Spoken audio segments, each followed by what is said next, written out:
नमस्कार. रामकृष्ण हरी सर्वांना. मी पूनम. मी सध्या खूप सुंदर देशामध्ये राहते, ज्याचं नाव आहे स्वित्झर्लंड. माझ्या त्या पूनम इन युरोप ह्या चॅनलमध्ये तुम्हा सर्वांचं अगदी मनापासून स्वागत आहे. माझं हे चॅनेल चालू करण्यापाठीमागचं एकच उद्दिष्ट आहे की मला माझ्या नजरेतून माझ्या लोकांना स्वित्झर्लंड आणि युरोपियन कंट्री कशा आहेत ते दाखवायचं आहे.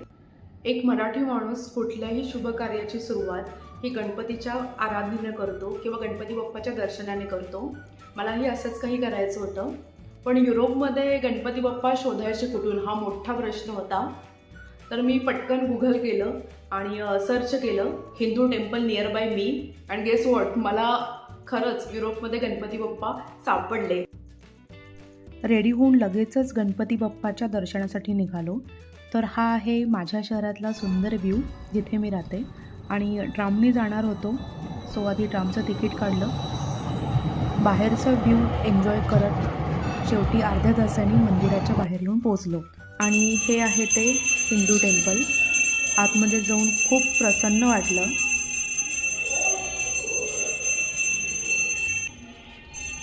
हे बघा आपले युरोपमधले गणपती बाप्पा. गणपती बाप्पा मोरया. आणि गणपती बाप्पाला बघून असं वाटलं की घरातली कुठली तरी व्यक्ती मला भेटली आहे. आणि खरंच असं होतं. म्हणजे तुम्ही जेव्हा घराच्या बाहेर राहता तेव्हा अशा छोट्या छोट्या गोष्टी तुम्हाला अगदी मनाला भावतात. फायनली गणपती बाप्पाच्या दर्शनाने एका नवीन प्रवासाला सुरुवात करते. तुम्हालाही स्वित्झर्लंड आणि युरोपियन कंट्री अगदी जवळून अनुभवायची असेल तर माझ्या या प्रवासामध्ये तुम्हीही सहभागी व्हा. आपण एकत्र प्रवास करूयात. आज माझा इंट्रोडरी व्हिडिओ होता, त्याच्यामुळं व्हिडिओ जास्ती लांबवत नाही आहे, पण आत्ताच चॅनेलला फॉलो करून ठेवा. सो तुम्हाला येणारे सगळेच व्हिडिओज दिसतील. चला लवकरच भेटूया एका नवीन आणि इंटरेस्टिंग व्हिडिओसह. तोपर्यंत बाय बाय. नमस्कार. रामकृष्ण हरी.